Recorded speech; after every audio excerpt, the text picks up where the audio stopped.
Hey, what's up, guys? I'm back here again here at Read the Room. This is Biblical Breakdown.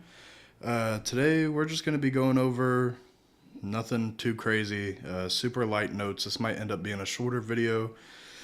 It's just something that I felt like would be good to talk about. But yeah, let's get into it.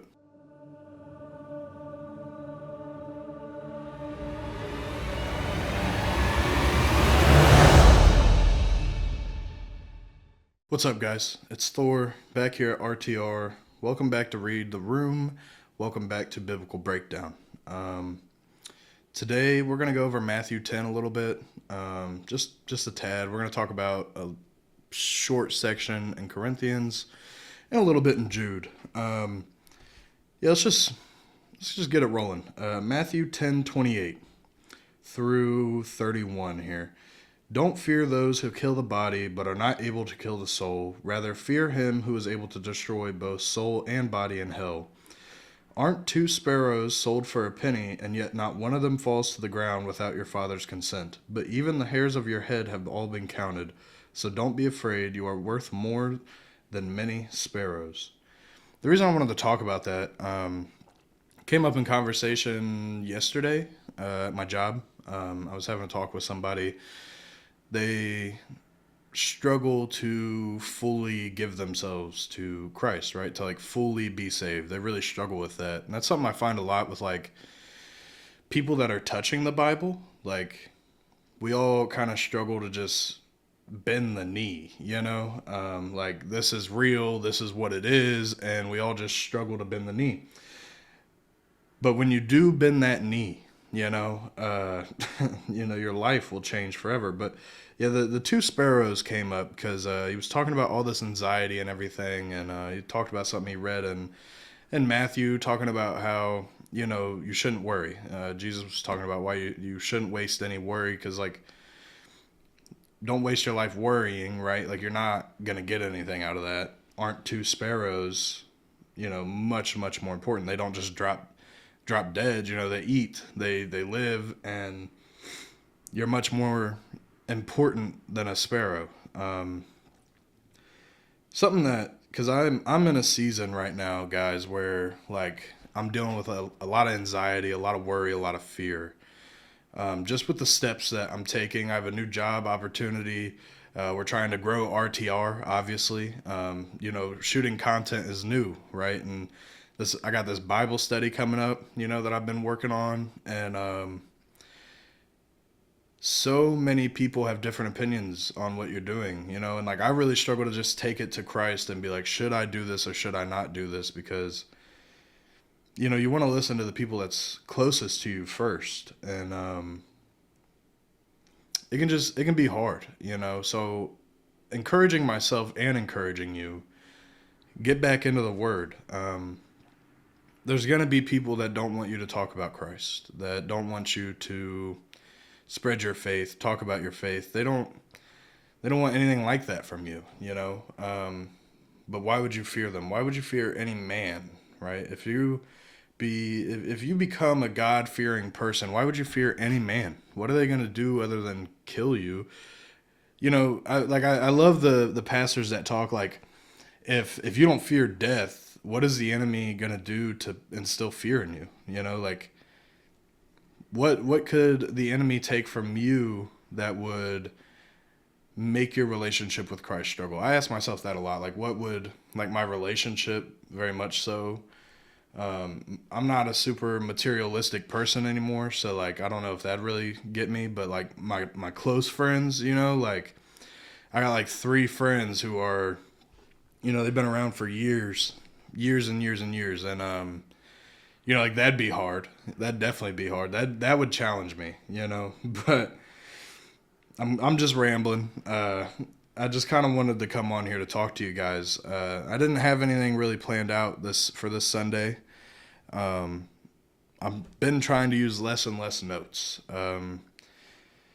Just talking to you guys, how I would talk to anybody else. I also want to touch on this. Therefore, everyone who will acknowledge me before others, I will also acknowledge him before my Father in heaven.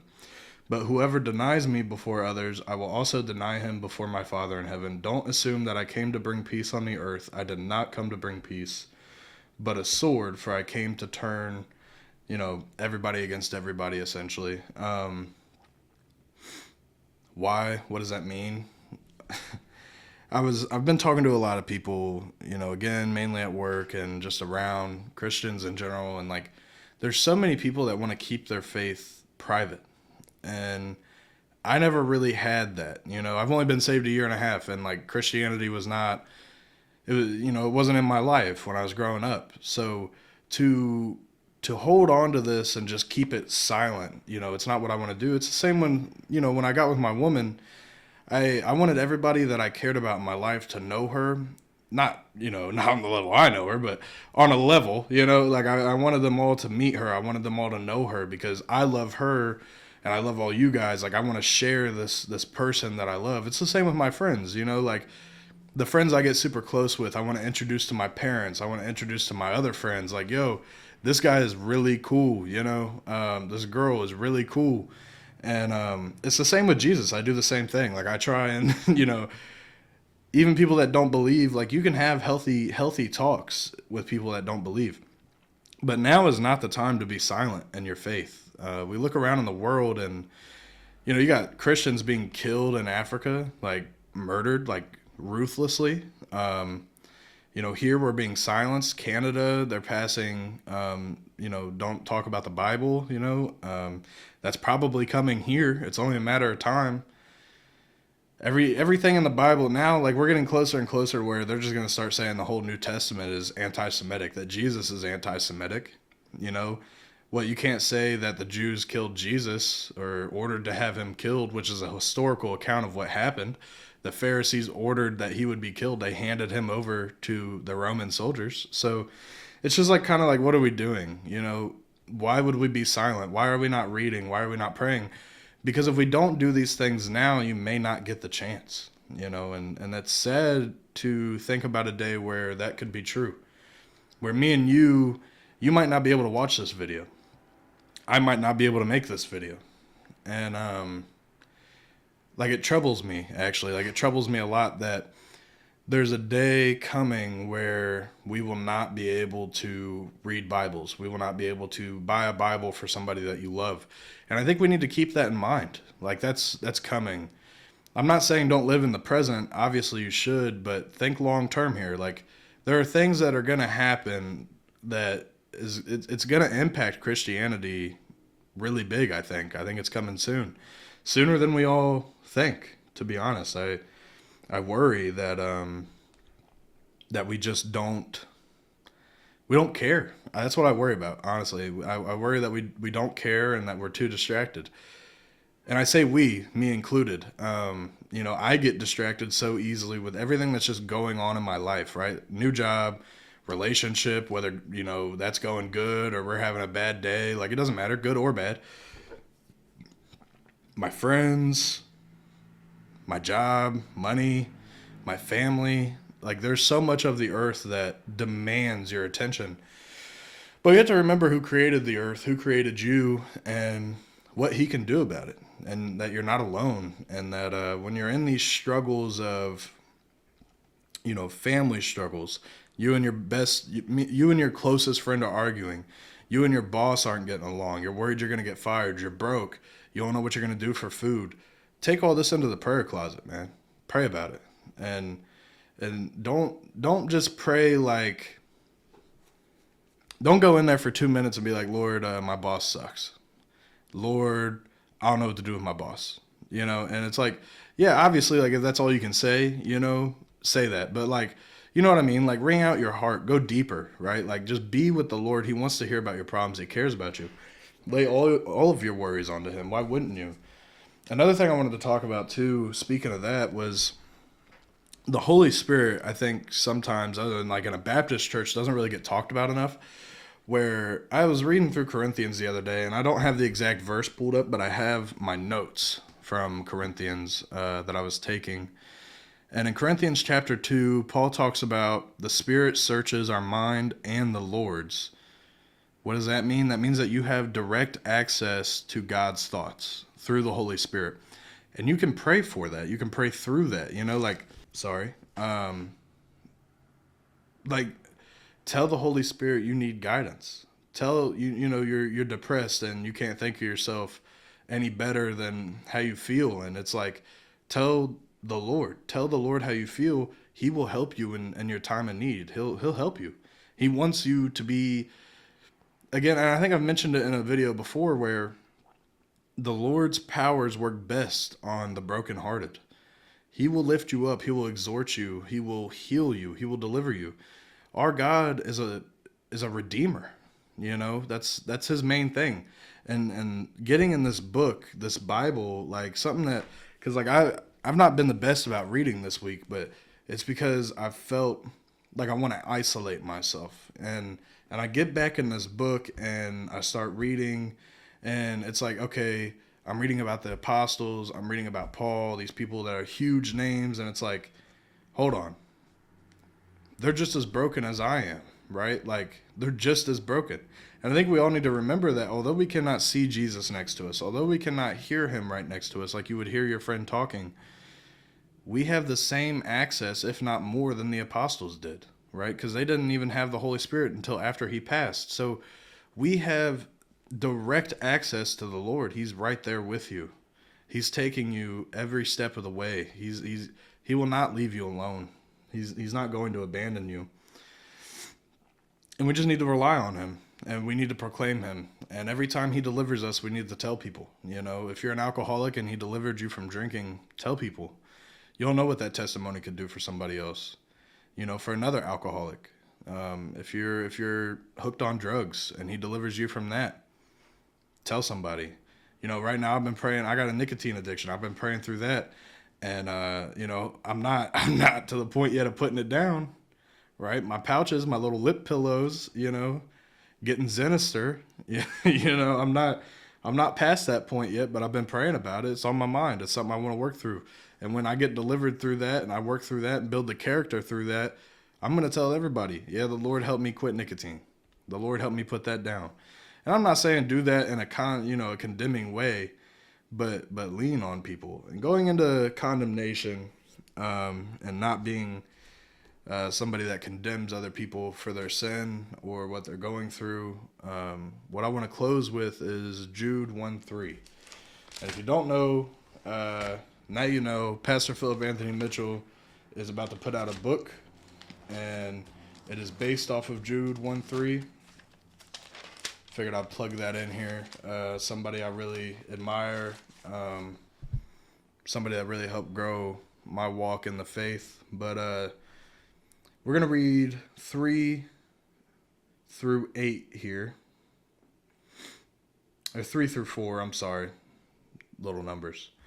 Dear friends, although I was eager to write you about the salvation we share, I find it necessary to write, appealing to you to contend for the faith that was delivered to the saints once for all. For some people who were designated for this judgment long ago have come in by stealth. They are ungodly, turning the grace of our God into sensuality and denying Jesus Christ, our only Master and Lord. Don't be somebody that denies Christ. And contend. That's something that's been on my mind a lot recently, and like I really struggle sometimes, and this is where I hope we can grow as a community. How can we contend for our faith? Like, this to me is something that I'm doing to help contend to my faith, right? Like I'm making these videos in hopes to not only put some education out there for somebody that might know, right? And I'm not saying I'm a great teacher, but you know, putting stepping stones for people to look into, right? Like they can look more into a verse or read this part of the Bible, and you know, like that's my version of contending. But it gets harder when it's right in your face, right? Through another person. Could be somebody possessed, you don't know, right? Like could be a whole demon, and you'd never know. But how do we contend not only spiritually but physically? How do we contend for our faith? What do we do when we face persecution as Christians? How do we, because like it's hard, because when you think about it, like the way you react, it's hard to be a Christian, because the way you react needs to be in a way that does not condemn them, because that's not your call. And this is what I really want to close with. Jude 9, 1:9. Yet when Michael the archangel was disputing with the devil in an argument about Moses' body, he did not dare utter a slanderous condemnation against him, but said, "The Lord rebuke you." I don't know if you ever read the Bible, but they rebuke left and right. You know, it has to happen.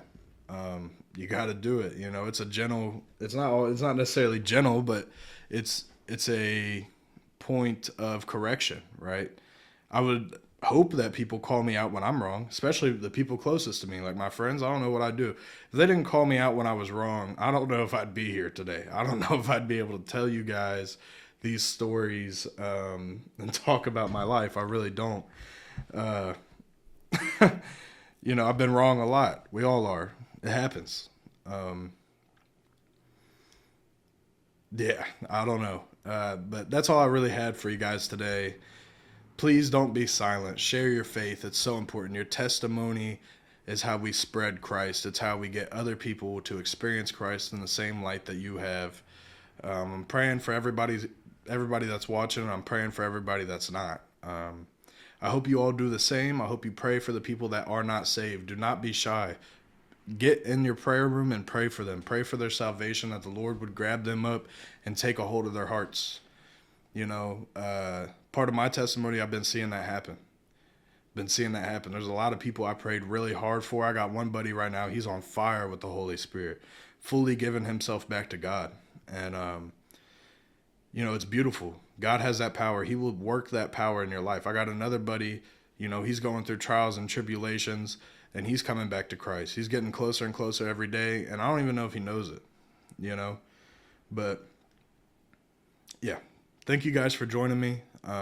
Share your testimonies, contend for the faith, and do not be silent. I'll talk to you guys next week.